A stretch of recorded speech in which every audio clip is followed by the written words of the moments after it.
Welcome parents. दोस्तों आज का जो वीडियो है थोड़ा सा हट करके है। आज हम ये बात नहीं करेंगे न्यूट्रिशन से रिलेटेड कि हाँ बच्चे को ये खिलाओ ये मत खिलाओ। आज का वीडियो का जो सब्जेक्ट है, टॉपिक है, ये बिल्कुल डिफरेंट है। और जो भी पेरेंट्स, जो मदर, जो फादर, जो लोग मेरे वीडियोस रेगुलरली देखते हैं वो जानते हैं कि वीडियोस के अंदर आपको लास्ट में ज़रूर कोई ना कोई बहुत अच्छी इन्फॉर्मेशन मिलेगी। तो आज की वीडियो में भी मेरी पूरी कोशिश है कि आज एक न्यूट्रिशन से हट करके एक दूसरे तरह की मैं आपके साथ एक इन्फॉर्मेशन शेयर करने जा रहा हूँ और पूरी उम्मीद करता हूँ कि आपको ये वीडियो बहुत पसंद आएगा। लेकिन वापस से सुनिएगा, लेकिन ये वीडियो थोड़ा सा ट्रिकी रहेगा। आपको इस वीडियो के लिए बहुत कॉन्शियस होकर के बैठ कर के वीडियो देखना होगा, क्योंकि इसमें समझने की बात है। ऐसे नहीं कि जैसे आप किचन में काम कर रहे हैं और मेरा वीडियो चलाया हुआ है, नहीं। पहले आप अपना काम कर लीजिए, सभी मदर्स को मैं बता रहा हूँ, और फिर वीडियो चला करके फिर देखिएगा। तब आपको इसमें समझ में आएगा कि जो बात मैं आपसे शेयर करने जा रहा हूँ वो क्या है। दो दिन पहले ये इंसिडेंस मेरे साथ घटी थी, उस चीज़ को मैं आपके साथ शेयर करने जा रहा हूँ। और ज़्यादा समय नहीं गंवाते हैं, इस वीडियो को शुरू करते हैं। दोस्तों हुआ क्या, 2 दिन पहले एक मदर अपने बच्चे को लेकर के मेरे पास आए थे दिखाने के लिए। और जो बच्चा है उसकी एज थी लगभग वही 4 से 4.5 साल के आसपास का बच्चा था। और कोई बहुत बड़ी कोई मेजर इलनेस नहीं थी, कोई खांसी जुकाम जो इस समय बारिश के सीज़न के अंदर वायरल जो रहता है, वो कंप्लेंट लेकर के आए थे। और देखिए 4 साल का एक बच्चा हमेशा क्या रहता है कि चीज़ों के प्रति उत्सुक रहता है। आप उसे जहाँ छोड़ेंगे वो देखना चाहता है कि ये क्या चीज़ है, क्या रखा हुआ, कुछ डिफरेंट। तो ऐसे ही वो बच्चे जो हैं वो मेरे चैम्बर में जब आते हैं तो नेचुरली जहाँ कुछ ऑब्जेक्ट, कुछ चीज़ें रखी रहती तो वो उनको टच करते हैं, देखते हैं कि ये क्या एक डिफरेंट की अलग सी क्या चीज़ है। तो उस दिन क्या हुआ, वो बच्चा आया था और मैं आपको दिखाता हूँ कि मैं वहाँ पर देखता हूँ पेशेंट्स को, और इधर की तरफ बच्चा इधर खेल रहा था इस बेंच के ऊपर। यहाँ पर वो कभी ऊपर हो रहा था, नीचे हो रहा था। और उसके बाद में जो उनकी जो मदर हैं वो बच्चे को रोक टोक कर रही थी कि नहीं यहाँ मत चढ़ो, इधर मत करो, इट्स ओके। मेरे लिए ये कॉमन है, नेचुरल। मैं जानता हूँ कि इस तरह से मदर्स करती रहती हैं, मैं देखता हूँ इसको डे टू डे एक्टिविटीज़ के अंदर। सडनली मुझे आवाज़ आई बहुत तेज़ से, तड़ाक की, और उस बच्चे के मदर ने जोरदार थप्पड़ धर दिया गाल के ऊपर। मैं सही बता रहा हूँ कि जब मैं वो मुझे लगा, वो सीन जब मैंने देखा तो मुझे ये जो पहली चीज़ दिमाग में आई वो ये आई कि जो मरीज है वो ये बच्चा है या मदर है। इलाज करने की ज़रूरत किसे ज़्यादा है, उस बच्चे को ज़्यादा ज़रूरत है या उस मदर को ज़्यादा ज़रूरत है। आप अपने अंदर की जो फ्रस्ट्रेशन है, परेशानी है, अपने अंदर का गुस्सा किसी और बात का, किसी की खींच, किसी की ईर्ष्या, किसी की जलन, ये जितनी भी चीज़ें अपने अंदर हैं वो चीज़ आप कहाँ निकालते हैं? कमज़ोर के ऊपर। और कमज़ोर के अंदर सबसे पहले किसके ऊपर? बच्चे के ऊपर। शुरुआत डांटने से होती है और उसके बाद जोरदार आप लोग उनके थप्पड़ मारते हैं। आपको पता है वो कुछ नहीं कर सकता, ना आपको बोलेगा, ना आपको आंख दिखाएगा, ना आपको उल्टा मारेगा। और अगर उसने जरा सा कोई एक्ट कर दिया तो एक की जगह 4 पड़ने। आप लोग इस चीज़ के अंदर जब भी ऐसे कहा जाता है कि आप अपने इस गुस्से को, इस रिएक्शन को, इसको रेस्पॉन्स में चेंज कीजिए, तब हमें क्या करना चाहिए? बेस्ट थेरेपी क्या है उस समय? सबसे पहले हमें क्या करना है? सब लोग कहते हैं कि आपको एक डीप ब्रीथ करनी है। आप जब कोई ऐसा एक्ट करने जा रहे हैं तो उस समय उस रिएक्शन को रेस्पॉन्स में चेंज करने के लिए आपको सबसे ज़्यादा ज़रूरत है डीप ब्रीदिंग की। बहुत कारगर तरीका है, बहुत अच्छा तरीका है, इसमें कोई शक नहीं है। मैं कई बार मेडिकल स्टूडेंट्स की क्लासेस लेता हूं, या मैंने कई बार देखा है एग्ज़ाम हॉल में जाने से पहले भी वो पन्ने लगे रहते हैं, पलटते रहते हैं, एक एंग्जाइटी लेवल उनका बना रहता है। मैं सबको समझाता हूं कि आप इस डोर से जब अंदर जाएंगे उससे पहले किताब को रख दीजिए साइड में और सिंपल डीप ब्रीथ कीजिए। लंबी लंबी गहरी सांसें आप लेंगे, आपके उसके अंदर बॉडी में ऐसे चेंजेस आते हैं कि आपको अपनी मेमोरी आपकी अच्छी रहेगी, पुराना पढ़ा हुआ टाइम पर याद आएगा। अब दोस्तों सवाल ये उठता है कि ये जो डीप ब्रीथिंग जो वाली, जो आप इसे एक्सरसाइज बोल दिए, इसे मैकेनिज्म बोल दीजिए, कि ये जो गहरी और लंबी सांस हम लेते हैं इससे फ़ायदा कैसे होता है? एक वर्ड होता है वाई। ये वाई जो वर्ड है ये कैसे काम करता है? हर जगह पे इसे सोचिएगा, क्योंकि करते तो सब हैं, लेकिन यदि आप उसे समझ के करेंगे कि ये हुआ कैसे, तो आपके उसका बेनिफिट जो है वो मल्टीपल होंगे। ठीक है, हो रहा है, मैं कर रहा हूँ, मैं कर रही हूँ, हो रहा है। अरे भाई, हो क्यों रहा है? कारण क्या है उसके पीछे? आज के इस वीडियो में मैं आपको कारण बताऊंगा कि आप जब डीप ब्रीथ लेते हैं, आप जब गहरी और लंबी सांस लेते हैं तो उससे आपकी बॉडी में क्या चेंजेज आते हैं, कैसे वो आपको फायदा देती है। मेरा वीडियो इसके ऊपर बेस्ड है, वीडियो छोड़ना मत, बहुत मजा आएगा, लेकिन पूरा समझना पड़ेगा, थोड़ा सा कॉशियस रहना पड़ेगा कि मैं जो आपको बताने जा रहा हूं। इस वीडियो के अंदर मैं आपको 2-3 रेस्पिरेशन, हमारे सांस से रिलेटेड जो हमारी मैकेनिज्म है उसके बारे में बहुत सिंपल लैंग्वेज में बताऊंगा और पूरा मुझे श्योर हूं मैं कि आपको समझ में आएगा। तो मैं आपको बताता हूं कि ये डीप ब्रीदिंग आपको फायदा देती कैसे। दोस्तों, ये समझने के लिए कि डीप ब्रीदिंग हमें कैसे फायदा दे रही है, आपको 2-3 चीज़ों के ऊपर थोड़ा सा ध्यान देना होगा। पहली बात कि हम 1 मिनट में सांस कितना ले रहे हैं, कितनी बार ले रहे हैं, जिसे हम बोलते हैं रेस्पिरेटरी रेट। देखिए, हम बात करेंगे एडल्ट्स की आज के इस वीडियो में, आप लोगों की। तो हम कितनी बार सांस लेते हैं, इसे हम कहते हैं इनहेल एक्सेल, इनहेल एक्सेल,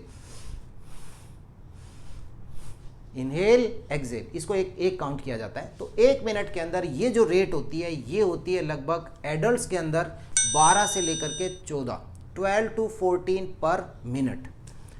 बात जो मैं आपसे दूसरी शेयर कर रहा हूं कि ये तो हो गई रेस्पिरेटरी रेट। अब एक बार के अंदर हमने कितनी एयर अंदर ली है और कितनी एयर निकाली है, थोड़ा सा समझिएगा, बहुत टिपिकल नहीं है, थोड़ा ध्यान दीजिएगा।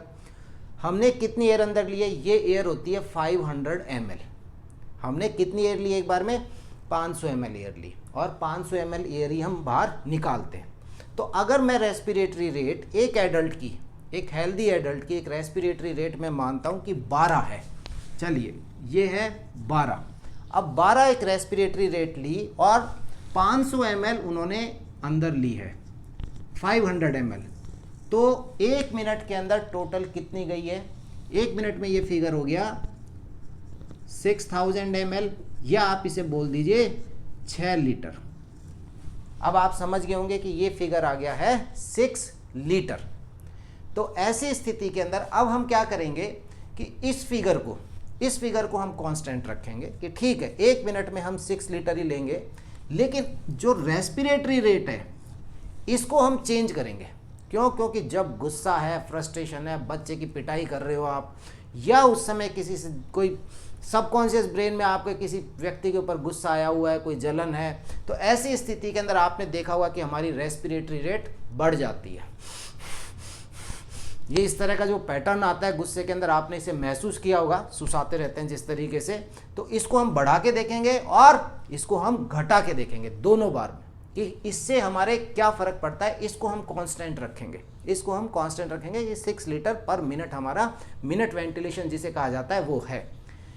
अब आप ये ध्यान रखिएगा कि आपने 6000 ml या 6 लीटर आपने 1 मिनट में ली तो है, लेकिन सबसे इंपॉर्टेंट कि क्या ये एयर, क्या ये ऑक्सीजन मेरी बॉडी को काम दे रही है या नहीं दे रही है। देखिए, इसमें से काफ़ी मात्रा नाक से लेकर के एक पर्टिकुलर पार्ट तक ये वेस्ट है, ये एयर ब्लड में नहीं मिल रही है। तो ये जो पार्ट बचा, जहाँ तक कहा कि ये ब्लड में नहीं मिल रही है, उस जगह को हम बोलते हैं डेड स्पेस। यहाँ से लेकर के और एक पर्टिकुलर पार्ट, इसको बोला जाता है डेड स्पेस। और ये जो एयर इस डेड स्पेस में रह गई, इसे बोलते हैं डेड एयर। इसे क्या कहा जाता है? Dead air.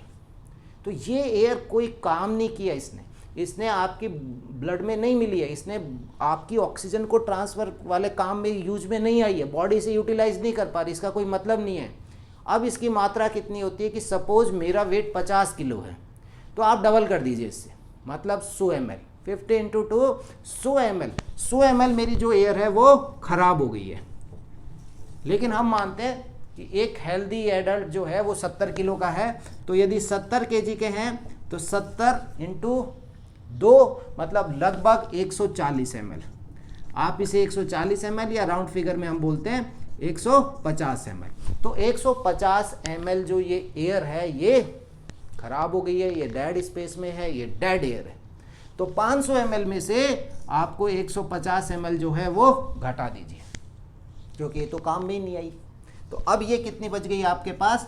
ये फिगर आ गया आपका 350 ml। एम आई राइट? बिल्कुल सही है। 500 में से आपने 150 घटा दी तो 350 ml। अब 350 ml आप एक बार में, वो एयर है जो आपको यूटिलाइज हो रही है, आप काम में ले रहे हैं।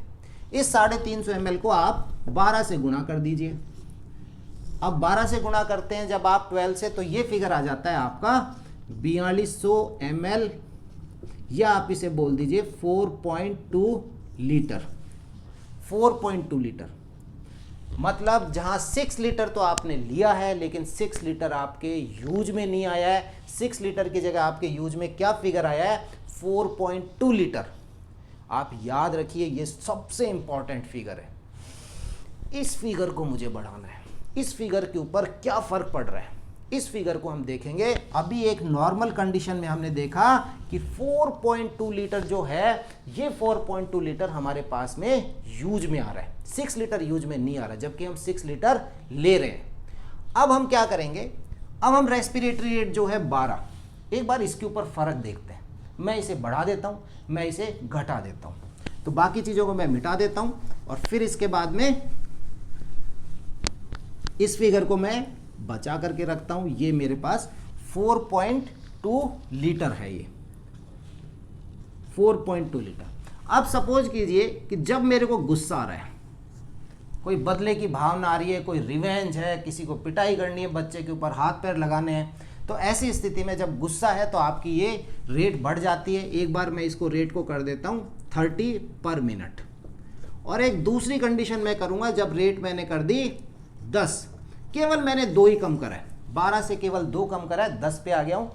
इस समय क्या फ़र्क पड़ता है इस पे, और इस समय इस पे क्या फ़र्क पड़ता है, लेकिन जो टोटल रहेगा वो 6 लीटर रहेगा।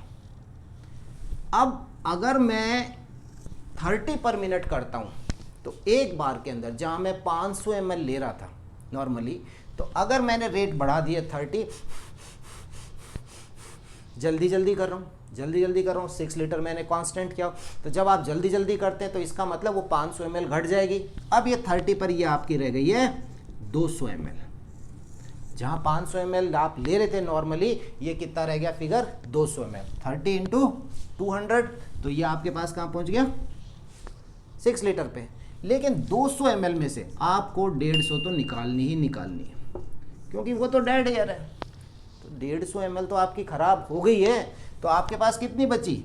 मात्र 50 ml, और 50 को आप गुणा कर दीजिए 30 से, क्योंकि आपने 1 मिनट में 30 बार लिए, तो ये फिगर आ गया आपका 1500 ml। 1500 ml बोल दीजिए, या 1.5 लीटर। तो जहां आप नॉर्मली 4.2 लीटर आपकी यूज में आ रही थी, अब कितनी यूज में आ रही है? केवल 1.5 लीटर। अब फर्क पता चला आपको कि जब आप तेज सांस लेते हैं तो क्या स्थिति हो जाती है। जहां 4.2 लीटर मेरी बॉडी उस ऑक्सीजन को यूज कर रही थी, पूरे ब्रेन को, पूरी बॉडी के पार्ट्स को दे रही थी, अब वो कितना फिगर रह गया? 1.5 लीटर। कैसे? कितनी मुश्किल हो जाएगी, आपके सारे फंक्शंस जो हैं उनके ऊपर प्रॉब्लम आएगी। अब आप देखिए कि जरा से आपने गुस्सा करा है, एंग्जाइटी के अंदर आए हैं, और आपने अपने आप को कितना नुकसान पहुंचाया है। अब मैं इसका उल्टा जाता है डीप ब्रीथ में। डीप ब्रीथ में आपको क्या रहता है? डीप ब्रीथ में मैंने केवल 2 रेट कम करी है, यहाँ तो ज़्यादा बढ़ा दी थी, मैंने इसको 12 से 10 कर दिया। मतलब जहाँ मैं ले रहा था वहाँ मैंने एक प्रैक्टिस करके, हर चीज़ प्रैक्टिस से हो जाती है, मैंने थोड़ा सा अपने सांस को बढ़ा दिया है, एक हल्के से ज़्यादा लिया और हल्के से उसे निकाला है,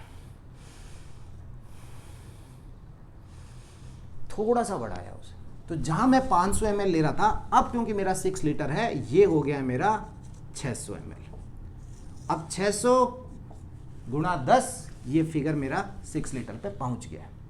अब आप समझ गए कि मैंने थोड़ी सी मेरी 100 ml पर जो मेरी रेट थी उसमें मैंने बढ़ोतरी कर दी है। अब 150 तो इसमें से मुझे निकालनी है, 150 गई तो ये कितनी हो गई?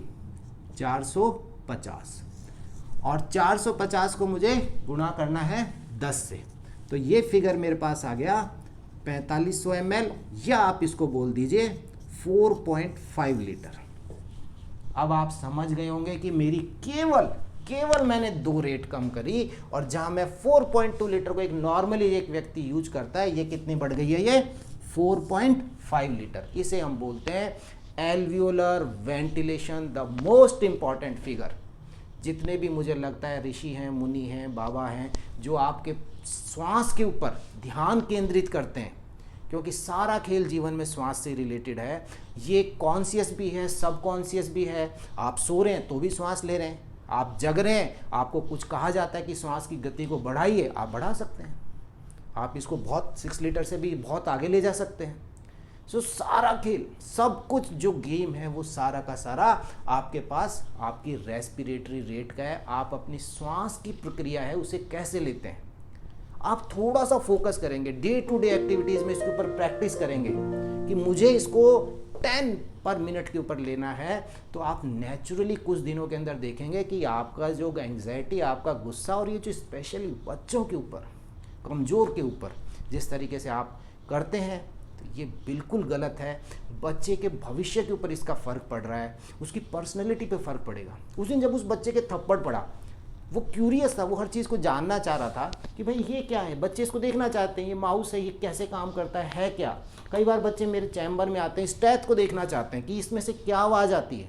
इवन मैं जब छोटा था, मुझे याद है, मैं जब जाता था डॉक्टर के, तो मुझे भी लगता था कि ये है क्या, क्या सुनते हैं ये लोग। बच्चों में ये क्यूरियसिटी, उसे दबाइए मत, उसको आने दीजिए, उसकी नेचुरल जो कैपेबिलिटी उसे निकाल के आने दीजिए बाहर। आपने उसके थप्पड़ मार के बैठा दिया है तो अब वो चुप हो गया, अब वो कुछ एक्सप्लोर ही नहीं कर रहा है क्या है। इतना ध्यान रखिए कि हाँ वो अपने आप को इंजर्ड नहीं कर ले, अपने आप को चोट नहीं पहुंचा ले, इस चीज़ का ध्यान रखना चाहिए। लेकिन इसका मतलब ये नहीं कि हम उसको उसकी जिज्ञासा को बिल्कुल ख़त्म कर दें। अब वो नेक्स्ट टाइम जब आपने एक थप्पड़ मार दिया, वो नेक्स्ट टाइम भी ऐसे ही रहेगा। उसकी पर्सनैलिटी के अंदर ही चेंज आ जाएगा। चेंज आपको अपने आप में लाना है, और ये लाना है, ये वाला आपको अपनी ब्रीदिंग के पैटर्न को सुधारना होगा। और कोई बड़ी स्पेशल इसके अंदर दिक्कत नहीं है, डे टू डे प्रैक्टिस में आप कर सकते हैं। मेरे विचार से शायद यही मेडिटेशन है, यही योगा है। योगा में तो चलिए कुछ पोस्चर्स अफेक्ट भी होते हैं, लेकिन श्वास की जो प्रक्रिया है आपको बहुत फ़ायदा देगी। आज मैंने जो आपके साथ ये नॉलेज शेयर किया है, ये सिर्फ मैंने आपको समझाने के लिए कि हम करते सब हैं कि साहब डीप ब्रीथ कीजिए, डीप ब्रीथ कीजिए। अरे भाई, डीप ब्रीथ से फ़ायदा क्या हो रहा था? डीप ब्रीथ से फ़ायदा ये हो रहा था कि मेरा जो 4.2 लीटर जो मेरी ऑक्सीजन जो मेरी ब्लड को मिल रही थी, मेरे 1 मिनट के अंदर मैंने उसे बढ़ा करके 4.5 लीटर कर दिया, केवल 2 बीट नीचे करके। तो दोस्तों, ये वीडियो था, मुझे लगा कि मैं आपके साथ शेयर करूं, क्योंकि बहुत दुख हुआ मुझे जब बच्चों के साथ आप इस तरह का व्यवहार करते हैं। मेरी आप लोगों से विनती है, मेरी रिक्वेस्ट है, सजेशन है मेरा कि प्लीज़ मार पिटाई के बाद, ऐसी दुनिया भर की रिसर्चेज हैं कि मार पिटाई के बाद बच्चों के अंदर एग्रेशन बढ़ा है, उनकी जो पर्सनैलिटी उसमें बहुत चेंजेज आए हैं। एक कंप्लीट वीडियो मैं इससे लेकर के आऊँगा, मार पिटाई से रिलेटेड, जो बच्चों के साथ कई पेरेंट्स करते हैं। प्लीज़ ऐसा मत कीजिए। आज के वीडियो के माध्यम से यही चीज़ें आपके साथ शेयर कर रहा हूँ। अपने आप के अंदर थोड़ा चेंज लाइए, इस तरीके से ला सकते हैं। डीप ब्रीथिंग एक बहुत अच्छी टेक्निक है, इसे अपने डे टू डे प्रैक्टिस में आप ज़रूर यूज कीजिए। तो उम्मीद करता हूँ, प्लीज़ कमेंट में बताइएगा वीडियो कैसा रहा, इन्फॉर्मेटिव रहा कि नहीं रहा, पसंद आया कि नहीं आया। अगर आया है तो इसे स्टार्ट करते हैं, और इसे लाइक करें, शेयर करें, एंड प्लीज़ चैनल को सब्सक्राइब करें। Thank you.